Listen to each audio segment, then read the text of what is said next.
বলে আমরা শুকরিয়া আদায় করছি যার একান্ত মেহেরবানিতে আমরা জুমার নামাজ আদায় করার জন্য আল্লাহর ঘরের মসজিদে আগে আমরা উপস্থিত হতে পেরেছি। একান্তই আল্লাহর মেহেরবানি। তিনি আমাদেরকে শারীরিক সক্ষমতা, সুস্থতা সব কিছু দান করেছেন, এই জন্যই সম্ভব হয়েছে। তিনি যদি আমাদেরকে তৌফিক এনায়েত না করতেন আমাদের পক্ষে আসা সম্ভব ছিল। সম্মানিত হাজিরিন, আজকে এমন এক মুহূর্তে আমরা জুমার নামাজ আদায় করতে একত্রিত হয়েছি। যদি আমরা একটু চক্ষু বন্ধ করি তাহলে আমরা ফিলিস্তিনের অবস্থা অনুধাবন করতে পারি। যারা খোঁজ খবর মোটামুটি রাখেন দেখেছেন আযানের অবস্থায় আযান বন্ধ হয়ে গেছে। তার মানে হলো মুয়াজ্জিন যখন আযান দিচ্ছেন ঠিক তখনই মানবতার শত্রু ইহুদিদের মিসাইল এসে মসজিদকে ঘুরিয়ে দিয়েছে। মুয়াজ্জিন সাহেব শহীদ হয়ে গেছে। আযানের কণ্ঠ সাথে সাথে বন্ধ হয়ে গেছে। আল্লাহ রাব্বুল আলামিন বলেছেন, ওয়ালান তারদা আনকা আল-ইয়াহুদ ওয়ালান নাসারা হাত্তা তাত্তাবি'a মিল্লাতাহুম। আল্লাহ তার প্রিয় হাবিব নবীকে বলেছেন, ইহুদিরা ততক্ষণ পর্যন্ত আপনার প্রতি সন্তুষ্ট হবে না। ওয়ালান তারদা আনকা আল-ইয়াহুদ ওয়ালান নাসারা, এবং খ্রিস্টানরাও, ইহুদি এবং খ্রিস্টান দুইটি জাত, এরা হলো অভিশপ্ত জাত, এবং দুইটি জাত যাদের জন্য আল্লাহ রাব্বুল আলামিন ইবাদতের মধ্যে বদদোয়া করা তিনি অবধারিত করে দিয়েছেন। আমরা কিন্তু প্রতি ৫ ওয়াক্ত নামাজে কেউ যদি শুধুমাত্র ফরজ নামাজ পড়ি, সুন্নাত নফল কোন নামাজ না পড়ি, তারপরেও দৈনিক আমরা তাদেরকে ১৭ বার তাদের ব্যাপারে অভিসংবাদ করি আল্লাহর কাছে। গায়রিল মাগদুবি আলাইহিম ওয়ালাদ-দাল্লিন। মাগদুবি আলাইহিম হলো ইহুদি, আর দাল্লিন এটা হলো খ্রিস্টান। আল্লাহ বলেছেন, ওয়ালান তারদা আনকা আল-ইয়াহুদ ওয়ালান নাসারা, ইহুদি এবং খ্রিস্টানরা কখনো আপনার প্রতি সন্তুষ্টি হবে না। হাত্তা তাত্তাবি'a মিল্লাতাহুম, যতক্ষণ পর্যন্ত আপনি তাদের মানে পুরোপুরি শতভাগ তাদের আনুগত্য না করবেন। আপনার মুসলমানিত্বের সামান্য ছিটে ফোটাও যদি আপনার মধ্যে থাকে, আপনি যতই বলেন আমি ধর্ম নিরপেক্ষতাবাদী, যতই আপনি যত কিছুই সাজান না কেন, আপনার প্রতি তারা কখনো সন্তুষ্ট হবে না। এটা কিন্তু আমরা অতীতে দেখেছি। যখন তারা বসনিয়াতে আক্রমণ শুরু করে, কসোভোতে আক্রমণ শুরু করে, আলবেনিয়া মুসলিমদেরকে যখন গণহত্যা চালায় তাদের উপর, তারা কিন্তু আপনারা মতো দাঁড়িয়ে দাঁড়িয়ে ছিল, পাঞ্জাবি পায়জামা পরত না। ওই মুসলমান এবং ওখানকার খ্রিস্টান বা ইহুদি, তাদের মাঝে কৃষ্টি কালচার বলেন কোনো দিক দিয়ে পার্থক্য করার কোনো অবস্থা ছিল না। তারপরেও কিন্তু তাদের উপর গণহত্যা চালানো হয়েছে, কারণ তারা ছিল মুসলমান। শতভাগ তারা ইহুদি হয় নাই অথবা খ্রিস্টান হয়। আর স্পেনে তো আমরা দেখেছি সেখানকার মুসলমানদেরকে এমনভাবে মেরেছে, পরবর্তী প্রজন্ম যারা খ্রিস্টান হয়েছে ভাগ্য হয়ে শতাব্দীর পরও যদি কোনোভাবে প্রমাণিত হয়েছে ওর বাবা বা দাদা মুসলমান ছিল, ওদেরকে আবার হিন্দু একটা নাম দিয়েছে, তাদেরকে বলছে মরিস। স্পেনিশ ভাষায়, বাংলার ভাগ্য বিলম্বিত। কাজেই আমরা যতই সুশীল সাজার চেষ্টা করি, যতক্ষণ পর্যন্ত আমরা তাদের শতভাগ আনুগত্য না করব, ততক্ষণ পর্যন্ত তারা আপনার আমার বন্ধু হবে না, বন্ধুত্বের ভাগ করবে। সম্মানিত হাজির, আজকে তারা একটা জিনিস চিন্তা করে দেখেছে, কত বছর যাবৎ তাদের উপর এইভাবে নির্যাতন করছে। এটা শুরু হয়েছে যখন 1917 সালে বেলফোর ব্রিটিশ পররাষ্ট্রমন্ত্রী তারা যখন সেখানে ঢুকলো, নিয়ন্ত্রণ নিয়ে নিল, ঘোষণা দিল সেখানে ইসরায়েল রাষ্ট্র হবে। মাত্র ছিল কয়েক হাজার, তাদের সংখ্যা দিন দিন বাড়ানো হলো। এক বছরের মাঝেই তাদের সংখ্যা লক্ষাধিক পার হয়ে গেল। মুসলমানদের সাথে তাদের দ্বন্দ্ব সংঘাত শুরু হলো। তার আগে যখন তুরস্কের সুলতান আব্দুল হামিদ তার কাছে গিয়েছিল যে আমরা এখানে জায়গা জমি কিনতে চাই, স্থায়ীভাবে বসবাস করতে চাই, তিনি কিন্তু সেটা তাদেরকে দেন।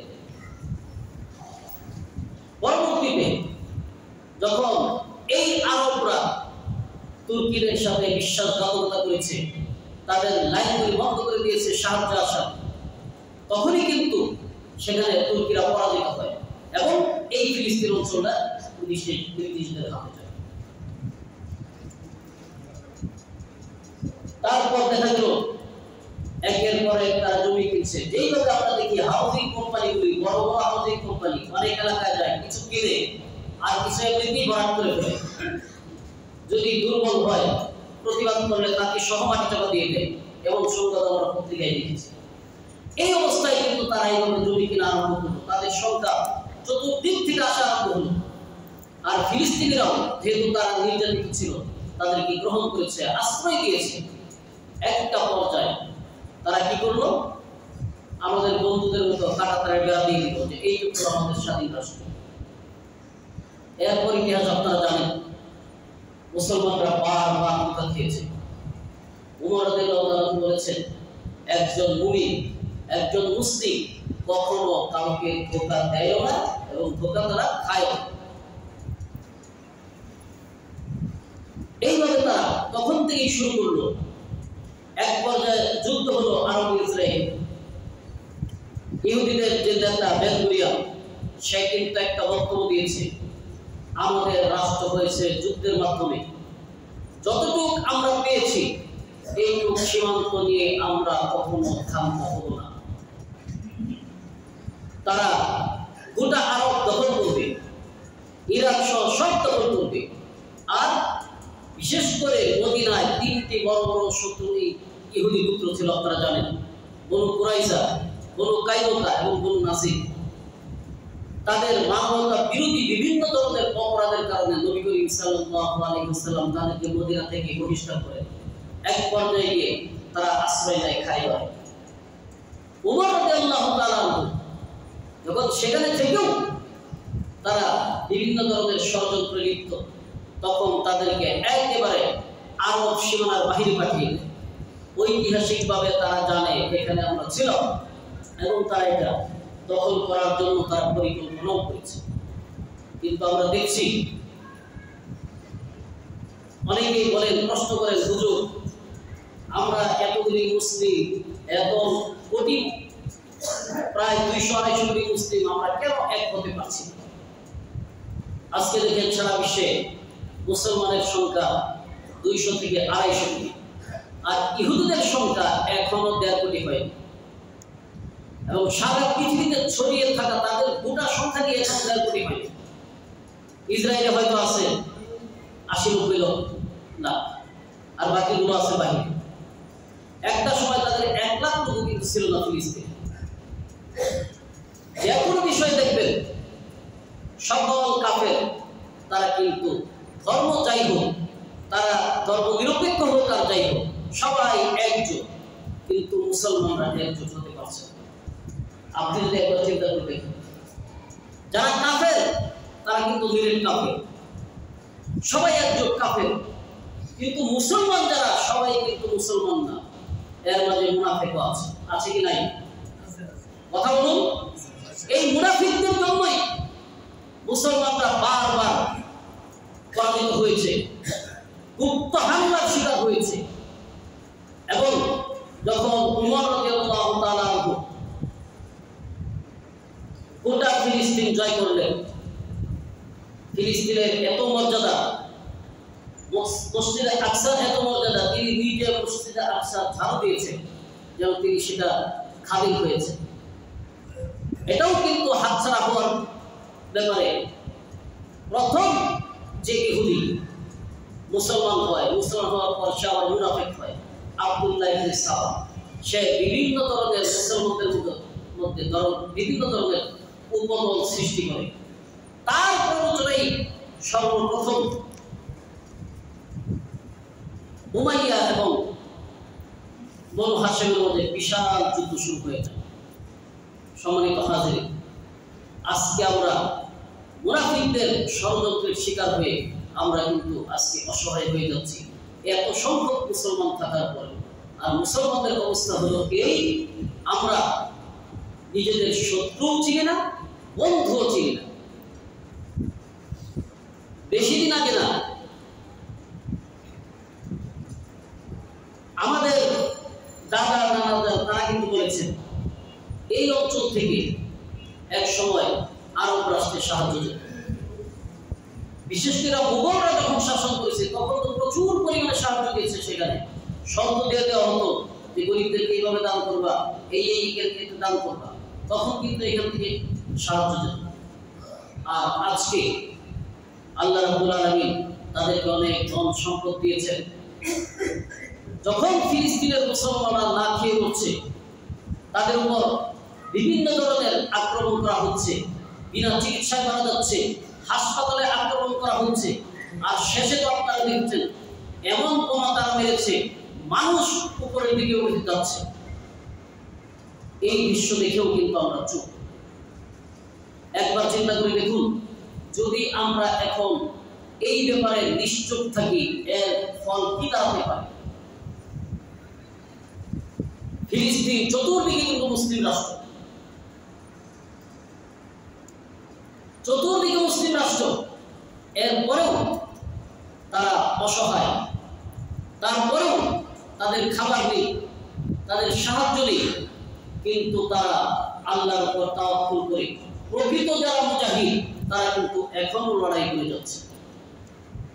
আপনারা দেখেছেন ইসরায়েল সাধারণ মানুষদেরকে মারছে, কিন্তু যারা মুজাহিদ যুদ্ধ করছে, হামাস বা ইসলামিক অন্যান্য গ্রুপ, তাদেরকে কিন্তু মারতে পারছে। এত কিছুর মাঝে এখনো কিন্তু তারা সেখানে রকেট মারছে। আমাদের মাঝে কিছু আলেমদের মাঝে আছে সুশীল সাথে, তারা বলে হামাস কেন এই কাজ করতে দিল, কেন উস্কানি দিল? তারা খবর রাখে না যেই মাসে হামাস আক্রমণ করেছে সেই মাসেও কিন্তু তাদের 700 জনকে ইহুদিরা মেরেছে। এমন একটি মাস যায়নি যেখানে কমপক্ষে 50 থেকে 100-150 ফিলিস্তিনিদেরকে তারা হত্যা করছে না, তাদের বাড়িঘর দখল করছে না, নারীদের সম্পূর্ণ লুট করে নিচ্ছে না।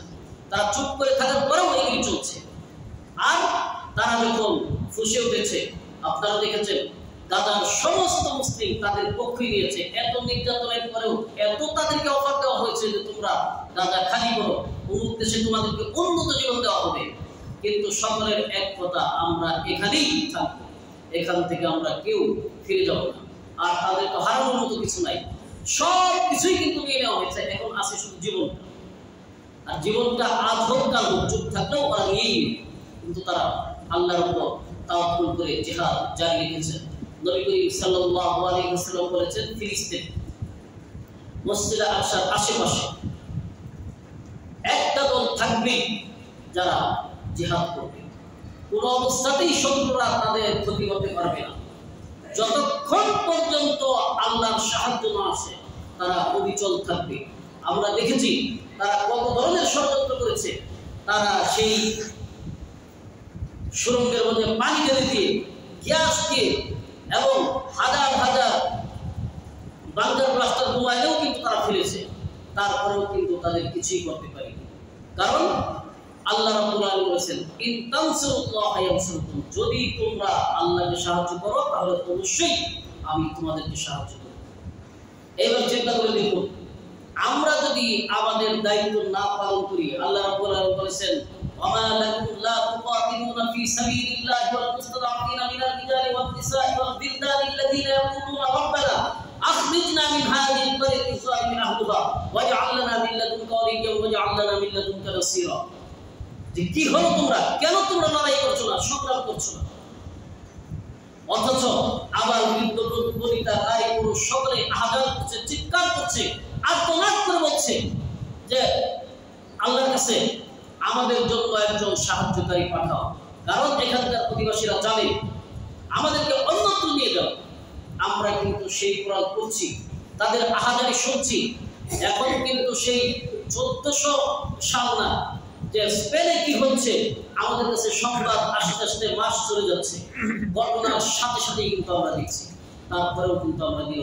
এইবার চিন্তা করে দেখুন, আমরা যেখানে আছি আমাদের কে ঘেরাও করে আছে প্রায় 150 কোটি অমুসলিম। যেখানে চতুর্দিকে মুসলিম, সেখানেই কিন্তু মুনাফিকরা ক্ষমতায় থাকার কারণে তাদের কোনো সাহায্য করা যাচ্ছে না, কেউ সাহায্য করতে পারছে না। সকল কাফের একজোট হয়ে যাচ্ছে। আমাদের ওআইসি আছে, আওয়ামী লীগ আছে, কত কিছু আছে, তারা শক্তিশালী একটা অ্যাকশন নেবে, সেটা কিন্তু পারছে না। আজকে যদি মুসলিমরা ঐক্যবদ্ধ থাকতো, 57টা দেশ থেকে মিলে যদি 57 লাখ সৈন্য যদি সেদিকে মার্চ করতো, তাহলে পৃথিবীর এমন কোনো সুপার পাওয়ার ছিল না যে সেখানে কোনো অপরাধ দূরের কথা সেই দিকে চক্ষু দিকে তাকায়।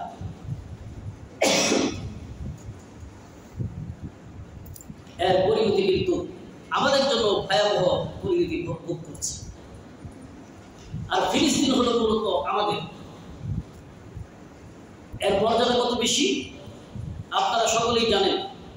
নবী করিম সাল্লাল্লাহু আলাইহি ওয়াসাল্লাম এই ফিলিস্তিন তিনি গিয়েছেন, যখন মেরাজে গিয়েছেন, মসজিদে আকসায় তিনি ভ্রমণ করেছেন। সুবহানাল্লাযী আসরা বিআবদিহি লাইলাম মিনাল মাসজিদিল হারামি ইলাল মাসজিদিল আকসা, পবিত্র কোরআনে আল্লাহ বলে দিয়েছেন।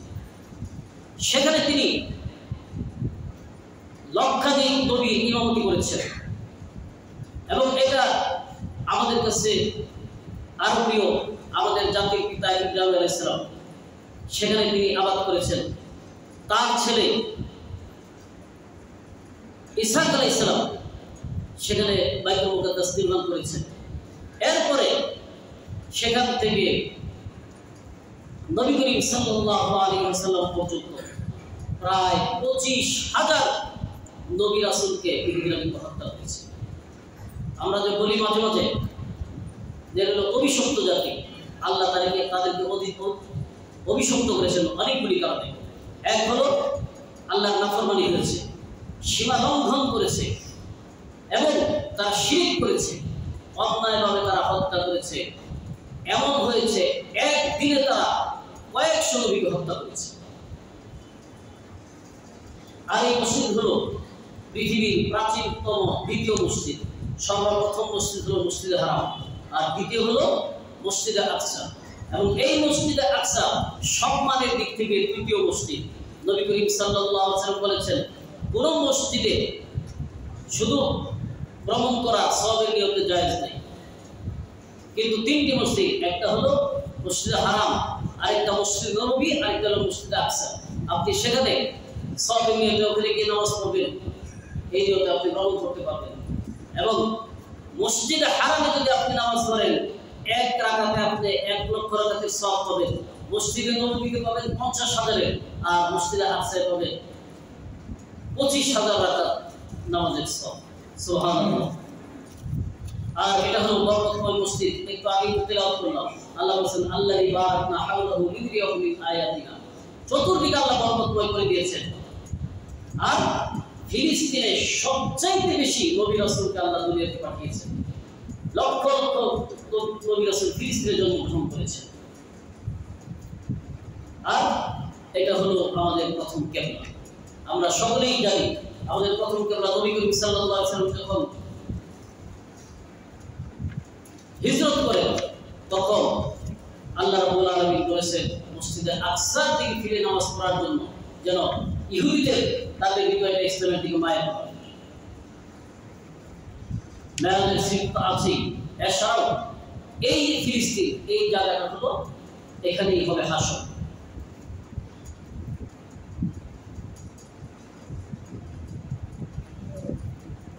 সুলাইমান আলাইহিস সালাম 3টি দোয়া করেছিলেন আল্লাহর কাছে। আল্লাহ রাব্বুল আলামিন 2টি দোয়া তো সাথে সাথেই কবুল করেছেন। আরেকটি দোয়া হলো যারা এখানে জিয়ারত করতে আসবে সাল্লাল্লাহু আলাইহি ওয়াসাল্লাম তাদের জন্য দোয়া করেছিলেন এবং নবী করিম সাল্লাল্লাহু আলাইহি ওয়াসাল্লাম বলেছিলেন আমি আশা করি আল্লাহ সেই দোয়াটা কবুল করেছেন। দোয়াটা কি ছিল?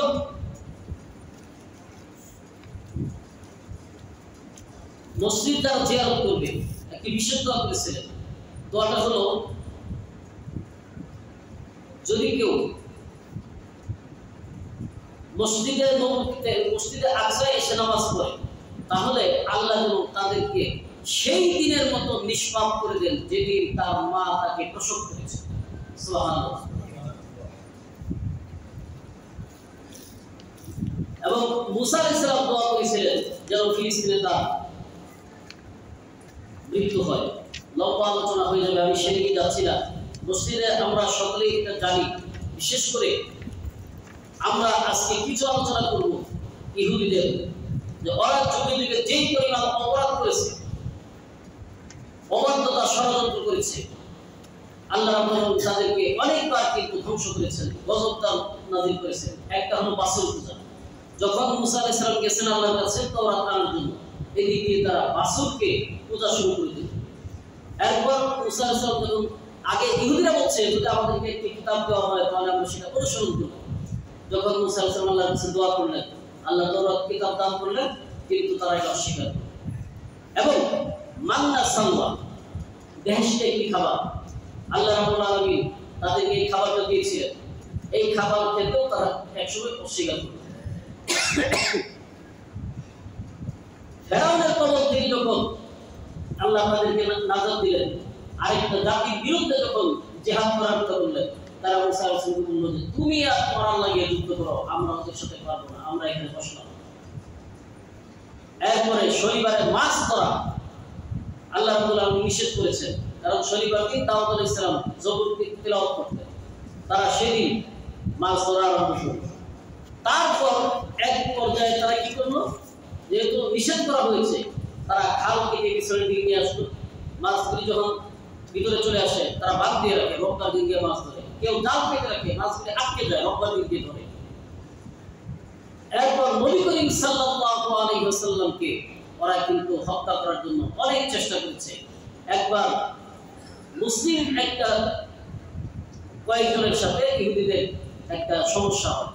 নবী করিম সাল্লাল্লাহু আলাইহি ওয়াসাল্লামকে তারা দাওয়াত করে নিয়ে যায় মীমাংসা করার জন্য।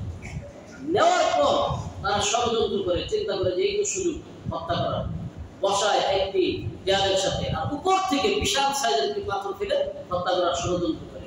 আল্লাহ রাব্বুল আলামিন ওহীর মাধ্যমে জানিয়ে দেন, নবী করিম সাল্লাল্লাহু আলাইহি ওয়াসাল্লাম সেখান থেকে সরে পড়ে, তাদের ষড়যন্ত্র আর সফল হয় না। এরপর ইহুদি এক মহিলা নবী করিম সাল্লাল্লাহু আলাইহি ওয়াসাল্লামের জন্য খাবার পাঠায়, ছাগল জবাই করে রান্না করে সেটার মধ্যে মারাত্মক ধরনের বিষ প্রয়োগ করে। নবী করিম সাল্লাল্লাহু আলাইহি ওয়াসাল্লাম যখন এটা মুখে দেন, মুখে দেওয়ার সাথে সাথে গোশত থেকে আওয়াজ আসে, গোশতই বলতে থাকে যে আমাকে খাবেন না, আমার মধ্যে বিষ প্রয়োগ করা হয়েছে। আরেক বর্ণনায় আছে জিবরাইল আমিন জানিয়ে দেন, নবী করিম সাল্লাল্লাহু আলাইহি ওয়াসাল্লাম সাথে সাথে এটা ফেলে দেন। তারপরেও এই বিষ ক্রিয়া নবী করিম সাল্লাল্লাহু আলাইহি ওয়াসাল্লাম মৃত্যুর আগ পর্যন্ত তিনি এর যন্ত্রণা ভোগ করেছেন। এবং মৃত্যুর সময় তিনি আয়েশা রাদিয়াল্লাহু তাআলা বলেছেন যে 3 বছর আগে যে গোশত আমি খেতে গিয়েছিলাম তার বিষ ক্রিয়া এখন আমার প্রতিটা শিরা উপশিরা যেন ছিঁড়ে যাচ্ছে। এরপর নবী করিম সাল্লাল্লাহু আলাইহি ওয়াসাল্লামকে জাদু করে হত্যা করার চেষ্টা করে। তখন আল্লাহ রাব্বুল আলামিন সূরা নাস এবং ফালাক নাযিল করে। আর বর্তমানে যদি আমরা গাজার দিকে তাকাই, গাজার বিভৎস চিত্র তো আমরা দেখতেই পাচ্ছি, কি অবস্থা সেখানে। ইসলামী শরিয়া মোতাবেক যদি সারা পৃথিবীর কোথাও একজন মুসলমান নির্যাতিত হয় তাহলে তার বিরুদ্ধে জিহাদ করা ফরজ আইন হয়ে যায়। আর বর্তমানে আসলে তো অনেক আগেই ফরজ হয়ে গেছে, আমরা বিভিন্ন কারণে, বিভিন্ন প্রতিবন্ধকতার কারণে সেই কথা বলতে পারিনি। কিন্তু এখন আপনারা অনেকেই জানেন সেই ফতোয়া জারি হয়েছে।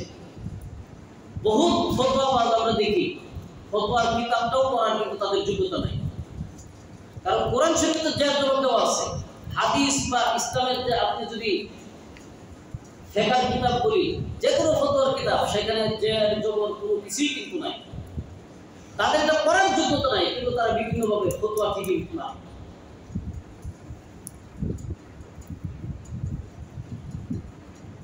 আল্লাহ রাব্বুল আলামিন বলেছেন ওয়া ইন ইস্তানসারুকুম ফিদ-দীন ফাআলাইকুমুন নাসর। দ্বীনের ব্যাপারে তারা যদি সাহায্য চায় তবে তোমাদের জন্য তাদের সাহায্য করা অবশ্যক। গাজার মানুষ আজকে কিন্তু সাহায্য চাচ্ছে, এত কিছুর পরেও তারা কিন্তু খাবার চাচ্ছে না কারো কাছে।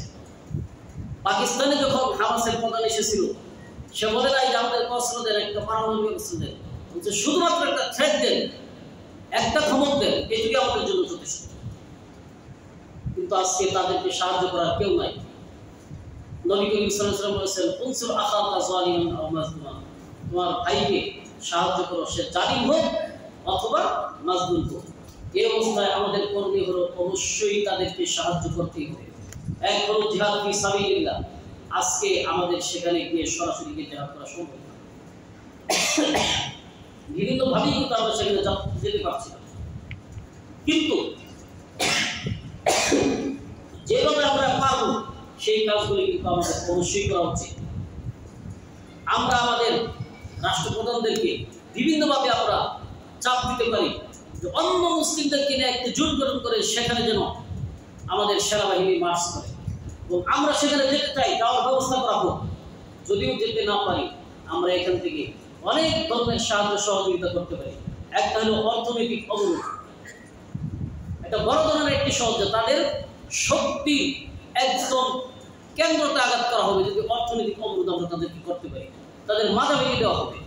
আমরা বহুত লোক আছি, বুঝে হোক না বুঝে হোক, এখনো তাদের আমরা কিন্তু পণ্যগুলি ক্রয় করি। আপনি চিন্তা করে দেখুন, আপনি তাদের যে পণ্যগুলি ক্রয় করছেন, আপনি তাদের স্টারবাকস বা যে কোনো খাবারগুলি, আপনি কোকা-কোলা বলেন, পেপসি বলেন, আপনি লিভার ব্রাদার্সের, এখন তো নাম দিয়েছে ইউনিলিভার, বিভিন্নভাবে ওদের সাথে জড়িত। আপনি ওদের পণ্য করছেন মানে কি, আপনার এই টাকাটাই বুলেট হয়ে আপনার ফিলিস্তিনের ভাই বোনদের বুকে গিয়ে আঘাত করছে, তাদেরকে জ্বালিয়ে পুড়িয়ে ছারখার করে দিচ্ছে। এই কথাটা কিন্তু মনে রাখবেন। বিশেষ করে জালিমের ব্যাপারে চুপ থাকার কোনো সুযোগ নেই। আজকে আমরা যদি চুপ থাকি তাহলে জালিমের পক্ষ নেওয়া হবে। অবশ্যই তাদের বিরুদ্ধে আমাদেরকে রুখে দাঁড়াতে হবে, বিভিন্নভাবে তাদের বিরুদ্ধে আমাদের প্রতিবাদ অব্যাহত রাখতে হবে।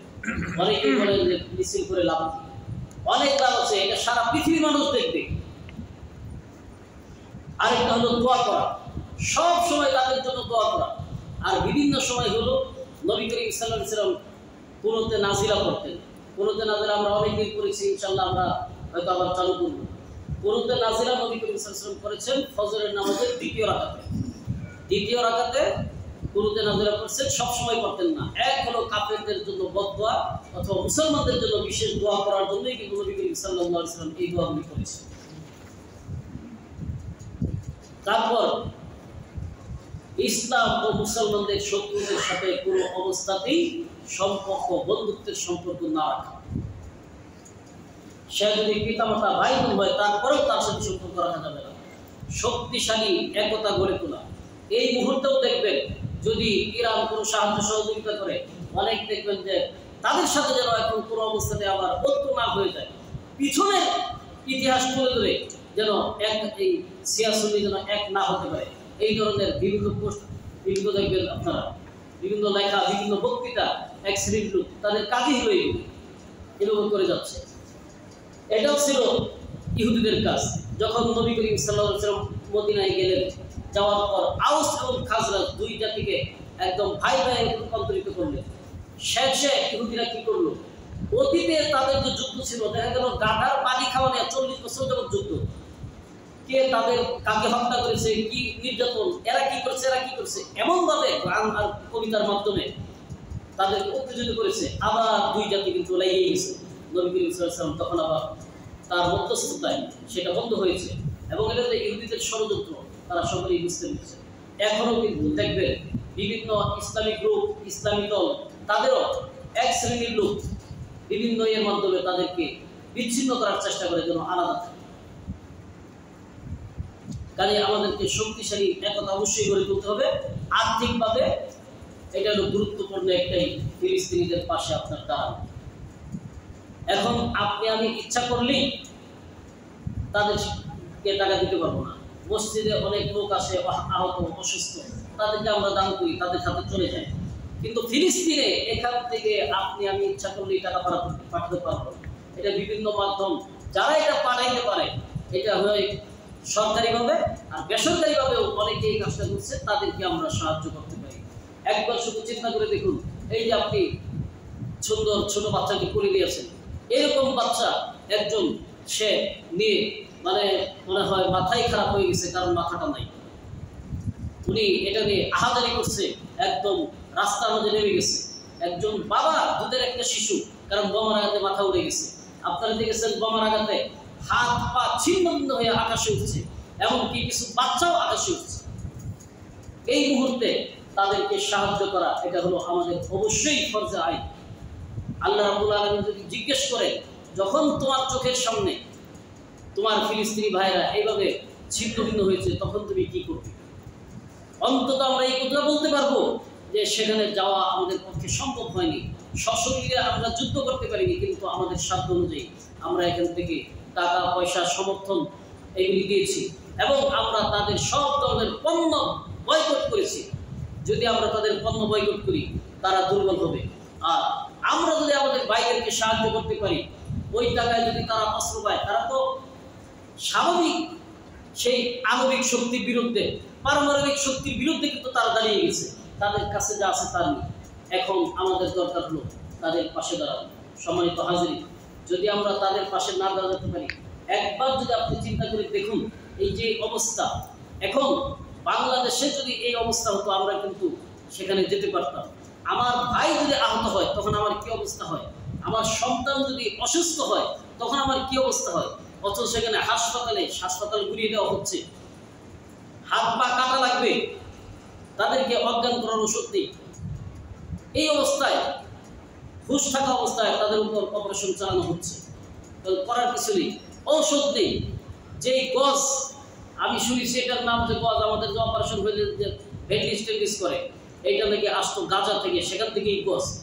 আজকে কিন্তু তারা সেটা পাচ্ছে।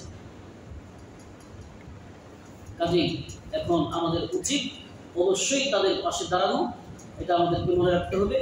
এবং আরেকটা হলো আগামী শনিবার, আপনারা অনেকেই হয়তো জানেন, আগামীকাল শনিবার শাহবাগ থেকে মানিক মেরি পর্যন্ত মার্চ ফর গাজা, বিশাল একটি মিছিল হবে। এখানে সকল দল, মত, পেশা, শ্রেণী নির্বিশেষে সকলেই কিন্তু এখানে অংশগ্রহণ করবে। সাংস্কৃতিক কর্মী, শিক্ষাবিদ, সাহিত্যিক, বিশ্ববিদ্যালয়ের শিক্ষক, ছাত্র, আপনারা দেখেছেন ওলামায়ে কেরাম, কওমি, আলিয়া, কোনো ভেদাভেদ নেই, ইসলামপন্থী বা অনিসলামপন্থী সকলেই, এমনকি খেলোয়াড়রাও তারা এখানে আসবেন। সেখানে শায়েখ আহমদুল্লাহ তিনি আসবেন, সেখানে উপস্থিত থাকবেন মিজানুর রহমান আজহারি, সেখানে উপস্থিত থাকবেন মাওলানা মাহমুদুল হক, সেখানে উপস্থিত থাকবেন কবির অনেক বড় বড় আলেম, সেখানে উপস্থিত থাকবেন সাংবাদিক মাহমুদুর রহমান সহ আরো অনেকেই, এবং সেখানে উপস্থিত থাকবেন বিভিন্ন রাজনৈতিক দলের বড় বড় নেতারা। কাজেই একজন মুসলিম হিসেবে শুধু না, একজন মানুষ হিসেবে মানবতার পক্ষে দাঁড়ানোর জন্য আমি সবাইকেই আহ্বান করছি, আমরা 3টার আগেই সেখানে চলে যাব এবং মার্চ ফর গাজায় আমরা অংশগ্রহণ করব। আর এই এলাকাতেও অনেকেই সাহায্য করছেন, সাহায্য সহযোগিতা তারা কালেকশন করছেন, যাদের পক্ষে সম্ভব। আপনার যাকে আস্থাবান মনে হয় সাহায্য করে, আমরা প্রত্যেকেই এই সাহায্যের জন্য হাত বাড়িয়ে দিই।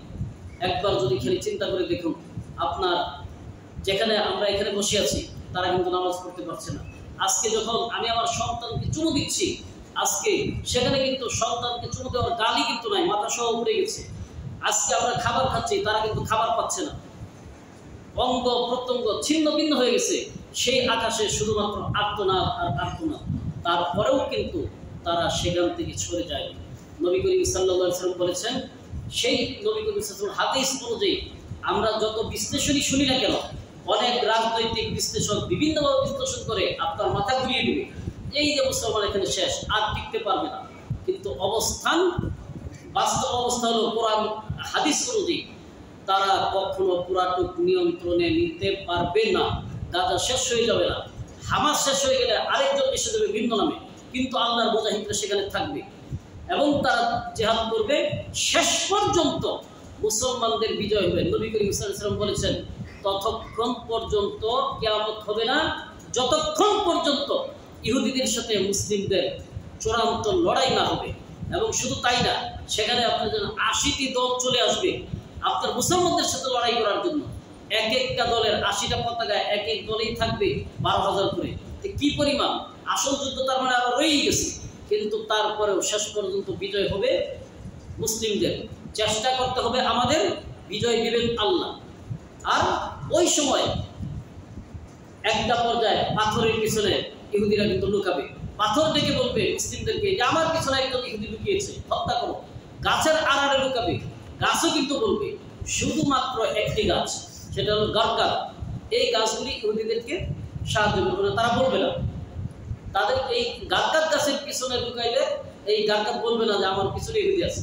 আর এই জন্য ইহুদিরা লক্ষ লক্ষ গারকাত গাছ কিন্তু তারা সেখানে করছে, লাগাচ্ছে, চাষ করছে, কারণ তারা জানে এই গারকাত গাছ তাদেরকে আড়াল করে রাখবে। কিন্তু আরেকটা জিনিস মনে রাখতে হবে, আপনার যদি জানা থাকে অমুক বাড়িতে লুকাইতে পারে আপনার শত্রু, অথবা চোর বা সন্ত্রাসী অমুক বিল্ডিং এ থাকবে, এই বিল্ডিং হলো নিরাপদ সন্ত্রাসীর জন্য, তাহলে আইন প্রয়োগকারী সংস্থা তো সেখানেই আগে যাবে। মুসলমানরা তো জেনেই যাবে যে গারকাত গাছের পিছনে তারা লুকাবে, অতএব সেখানেও তাদের আর রক্ষা নাই। আল্লাহ রাব্বুল আলামিন গাজা সহ গোটা বিশ্বের মজলুম মুসলমানদেরকে হেফাজত করুন এবং তাদেরকে সাহায্য করুন। আর আমরা যেন আমাদের অর্থনৈতিক এবং আমাদের সব ধরনের সাহায্য সমর্থন যেন এই মজলুমদের পক্ষে থাকে। কোনো অবস্থাতেই যেন আমাদের কোনো সাহায্য সহযোগিতা যেন জালিমদের পক্ষে না যায়। আজ থেকেই আমি সবসময় বলি, বারবার বলি, এখনো বলছি, কারণ আমরা না বুঝেই দোকানগুলিতে দেখা যায় ওদের পণ্য আছে, দেদারসে বিক্রি করছে। এই পণ্যগুলি অবশ্যই আমাদের বয়কট করা উচিত। আর তাদেরকেও আমরা বুঝাবো, কেউ যদি তেরামি করে, বহুত দোকান আছে, আপনি পানি খেতে যাবেন, কিনলে অথবা পেপসিকো, এটা ছাড়া নাকি কিনলে একোয়াফিনা, পেপসিকোর পানি, এই দুইটা ছাড়া আর কোনো পানি নাই। তাদেরকে আমরা বলবো, না মানলে প্রয়োজনে ওই দোকান বয়কট করবে। ওই দোকানের খাবার কেউ খেতে যাবেন না। একটু সামান্য যদি জিহ্বাটাকে আমরা সংযত করতে পারি, রোজার মাসে রোজা রাখি, সারাদিন না খেয়ে, আমার কি ওই দোকানের সেই কাচ্ছি বা ওই খাবার যদি না খেলে কি চলবে না? আপনি একবার চিন্তা করে দেখুন, আপনার ভাইয়ের জন্য আপনি দোকান বয়কট করছেন। এটা যদি আমরা করতে পারি তাহলে দেখবেন ওরা সব পানিয়ে রাখবে। বহুত দোকানে গিয়েছি, এমনকি আমরা এখানে এই যে স্মাইল ফুড, ওনাদেরকে অনুরোধ করছি সাথে অন্যই রাখেন, ঠিক আছে, ওই পানিগুলি আপনি তাদের ফ্রিজে রাখবেন না, অন্য জায়গায় রাখেন, যেন আমরা পানি নিতে পারি। অনেকেই এটা আমাদের কথা গ্রহণ করেছে বিভিন্ন জায়গায়, আর অনেকেই শুধুমাত্র ওইটা বিক্রি করলে লাভ বেশি হয় এই জন্য তারা কিন্তু করে না। কিন্তু আমরা যদি সচেতন হই তাহলে এগুলিও বন্ধ হয়ে যাবে। আপনি মনে করেন কিনলে আর এই একোয়াফিনা বন্ধ হয়ে গেলে বিশাল একটা তাদের বাজার হারাবে, কি পরিমাণ তারা এখানে লাভ করছে। ঠিক যেভাবে আমরা কোকা-কোলা, পেপসি বয়কট করবো, একইভাবে ওই পানিগুলিও বয়কট করবো। আল্লাহ রাব্বুল আলামিন সবাইকে তৌফিক দান করুন।